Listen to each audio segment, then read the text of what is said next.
We'll start out by talking about Mother's upbringing by devout parents.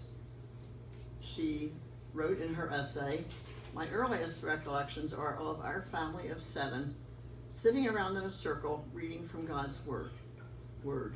Mother and Dad believed in having family worship twice a day, morning and evening, reading from the Old Testament in the morning and the New Testament in the evening. And my mother also made it a priority when we were children, although it was just held in the evening after dinner. The next thing that was an important principle for Mother was to marry a Christian, and Mother married a Christian man.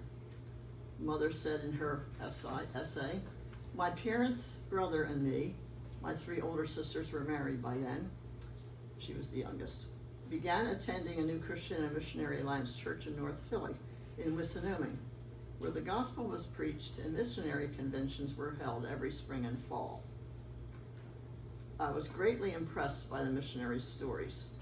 However, my heart was stolen by the youth group president." Sound familiar?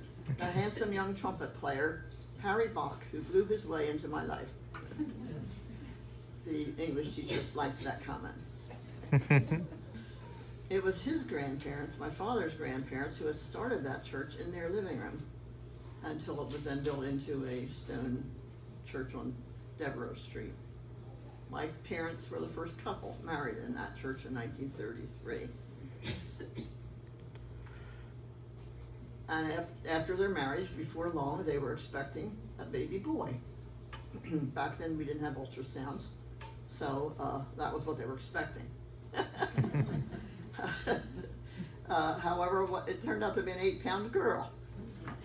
So they put that boy's name away, and 3 more times they put away the boys' names. It was all 4 girls. We were all girls. I'm number 3. My parents moved from Philadelphia to New Jersey, to Monroeville, in 1941, shortly before Pearl Harbor was attacked.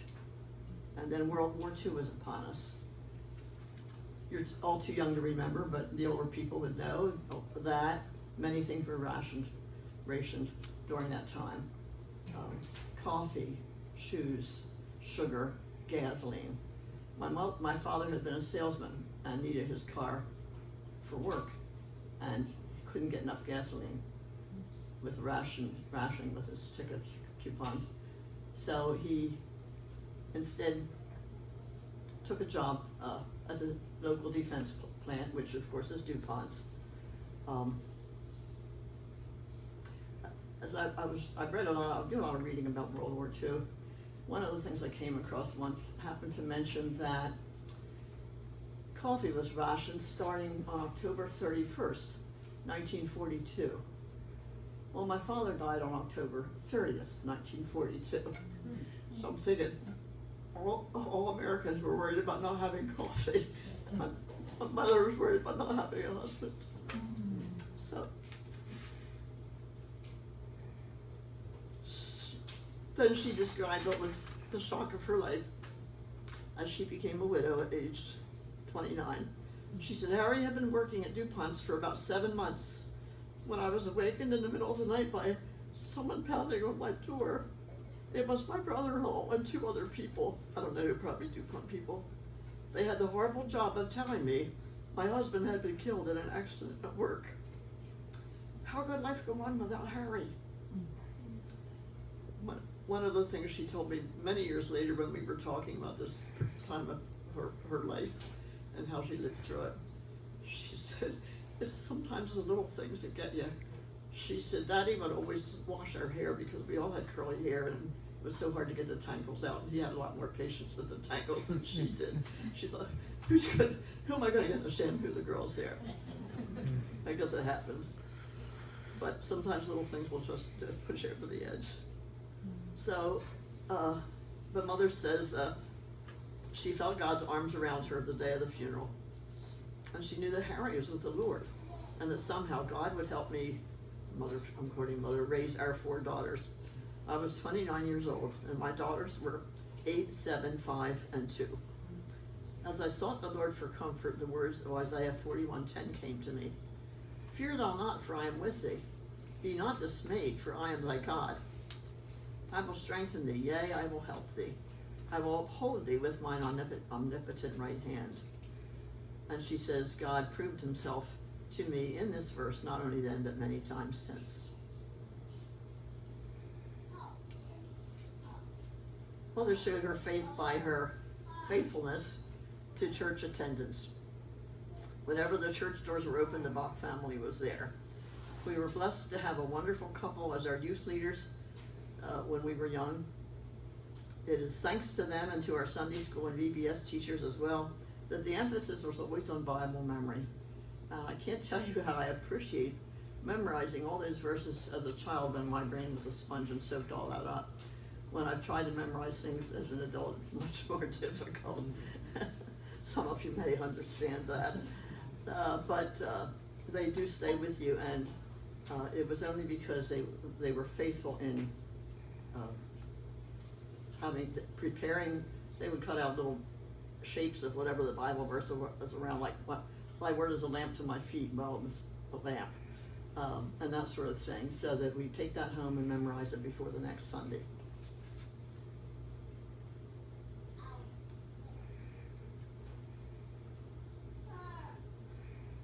Excuse me a minute, my nose is running.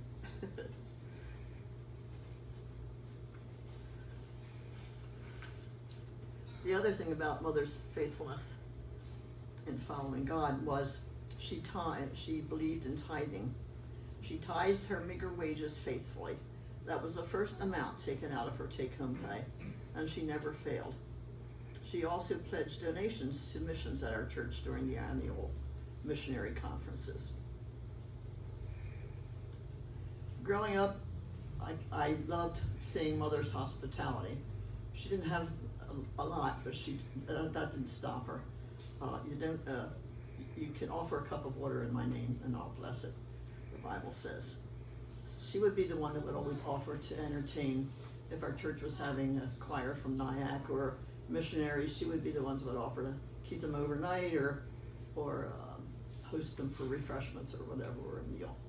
And I always really loved hearing the stories that they told. I was a younger teen, and some of the ones from Nyack were college-age students, and it was just kind of really neat to see where their lives were going and what their discussions were about. Mother also displayed very much selflessness. It was never about her. She did without in order to provide for her family. One of the examples of her giving nature, though, was every summer for several years, my mother would use her 1 week's vacation to transport a carload of kids from church to Christian camp in Delta Lake near Rome, New York. It was quite a distance away. There was always a couple of cars going up loaded with kids. They never failed to have somebody have a flat tire on the way up. And back then they carried repair kits and got the tire fixed and on their way again. I'm not sure how, but I don't think it ever involved buying a new tire. But they just trusted God to take care of them. And there were no interstate highways then, so you're going through all these little towns and that sort of thing.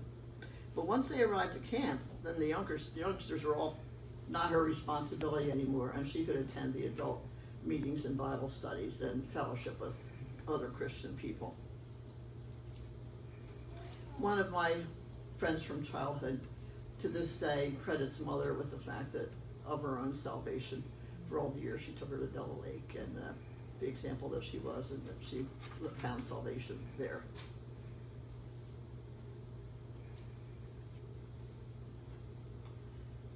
Mother was also committed to her own personal as well as family devotions.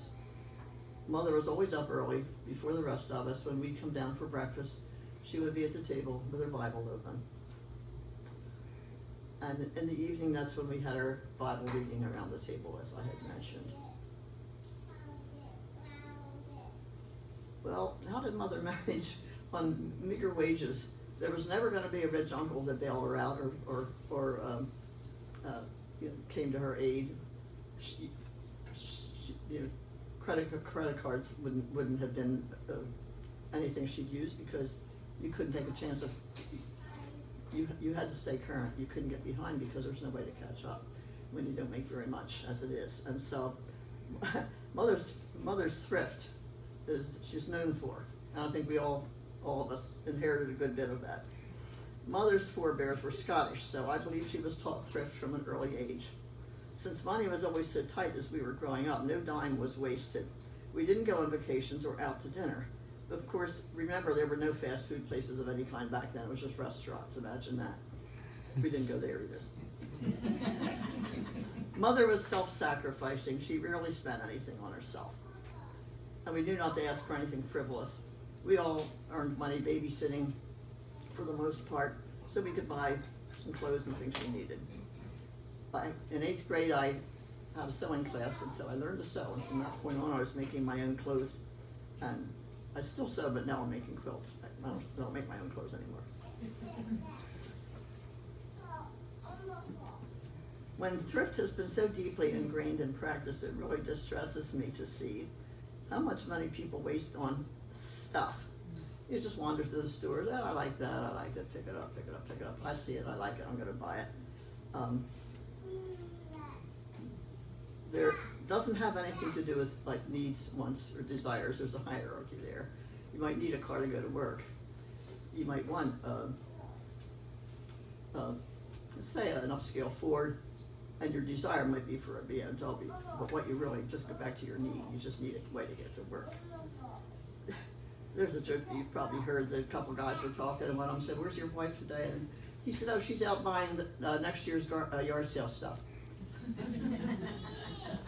Which is about how quick the turnaround often is. Mothers' help from community sources. There were no services to single moms back then, or many other services. It all was wartime. The Depression, they lived through the Depression before they got to the war.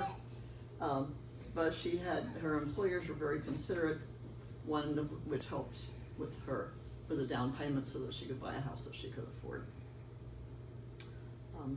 Our church was our primary setting for social as well as spiritual interactions, and most of our friends were those from our youth group.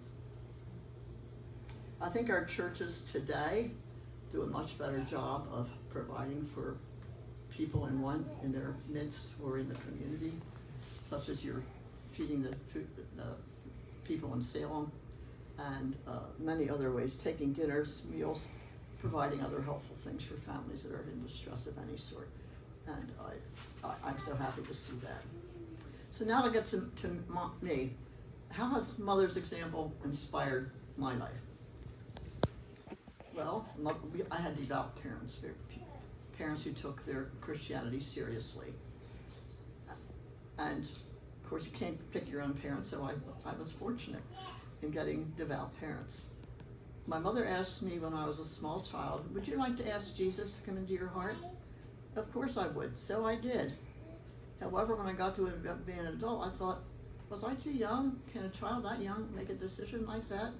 But I've always believed that Jesus was in my heart, and the Bible tells us that Jesus did invite little children to come to him.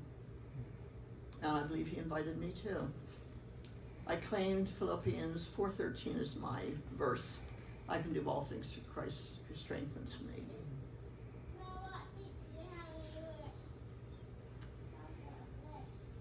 So I encourage you to be faithful with your children.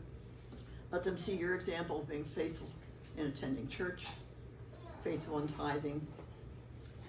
Church has to be a priority. It's not something you do if you don't have anything else to do on Sunday.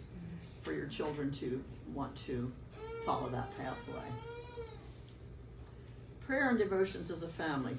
That's really difficult when your children are young and they're rushing to get out the door in the morning and rushing to various places after school. Oscar and I now start the day with Bible reading, singing a hymn, and praying before we eat breakfast. But we didn't do that when the children were young. The boys had barn chores to do. They rushed in, got their showers, we ate quickly, and out the door they went.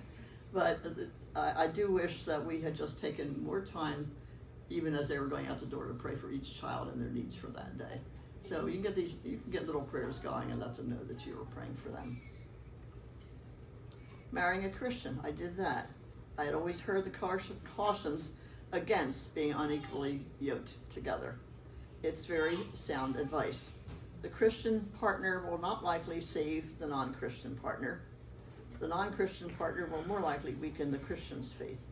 So the best thing to do is just date Christians, because you never know which person you're going to fall in love with. If they're all Christians in your pool of dating possibilities, it's much easier to follow that advice and find a Christian partner.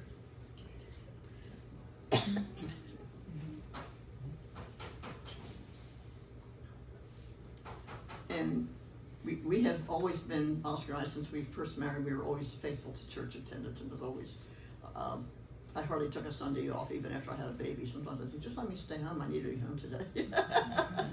But it was always a good place to be, and fellowship with other friends who are Christians, and hear the word proclaimed and sing these praises. There's just something very joyful about having a chance to sing and worship the Lord that way. So we can claim God's promises in the same way that Mother did. She knew she had to depend on God when her husband died. Well, I luckily did not lose a spouse, but I had other trials associated with marriage and children, as we all do through the years. And I always knew that God would help me through it, and He did, when I trusted and depended on Him.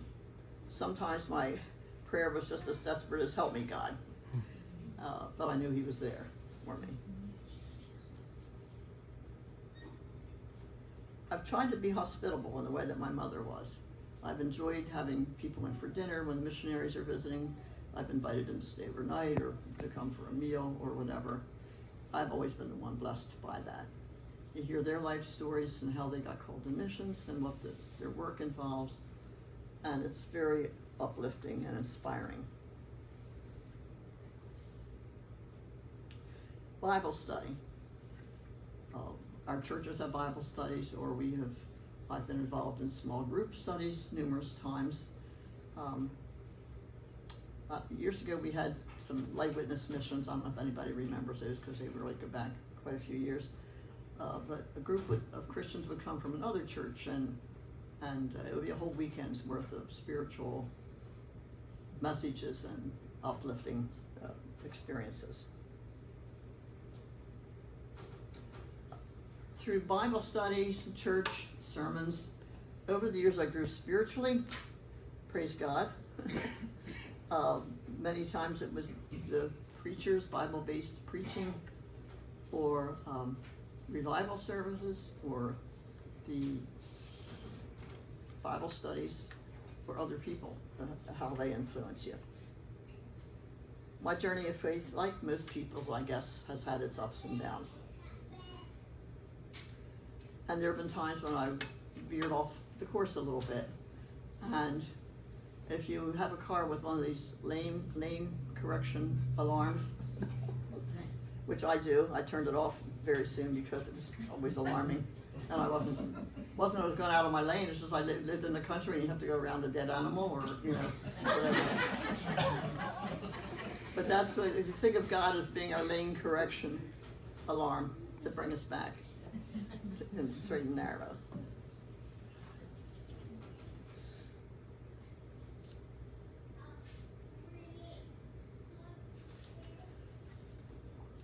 We hear a lot, read a lot in the Bible, talk a lot about putting God first, rather than our own selfish pursuits. Okay, so how do we do that? Well, we can put off getting something we want and give money to the Lord's work. Do you really need more clothes or knickknacks for your house? Offer to help community endeavors, like the feeding of the hungry in Salem, like you're currently doing, and other such God-related ministries. One evening I was touched by a song we sang at Bible study, Power in the Blood, a song I've sung all my life, you all know that, I'm sure. But I got to the verse that said, would you do service for Jesus your King? I thought, oh, I never really thought about those words. Yes, I would do service for Jesus, my King. So I asked the Lord to show me things that I could do for him. By then I was retired. And I watched to see where God would lead. One of the first things that came up was a friend happened to announce in our Sunday school class that her daughter needed rides to her many doctor visits for her cancer treatments. She no longer could drive. She was still a relatively young person. So I agreed to do that. I offered my services. Carolyn and I made many trips to Camden, Voorhees, Cherry Hill, any place where her doctors happened to be. Had many interesting conversations. Carolyn's mother was a very devout and bold Christian woman. She would approach somebody at a gas station and say, "Do you know where you go if you die tonight?" And she would tell them about salvation.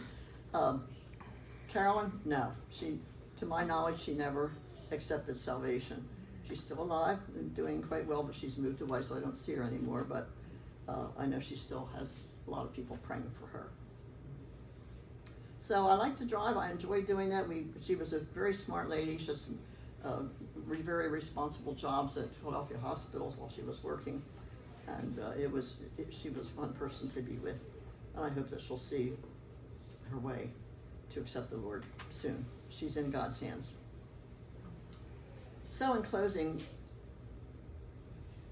all I can suggest is just try to continue to be an example to your family and friends.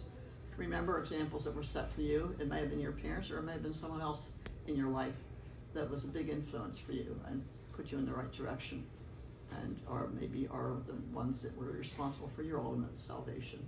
So I look back over my younger years and regret many things, like we all do when we get older.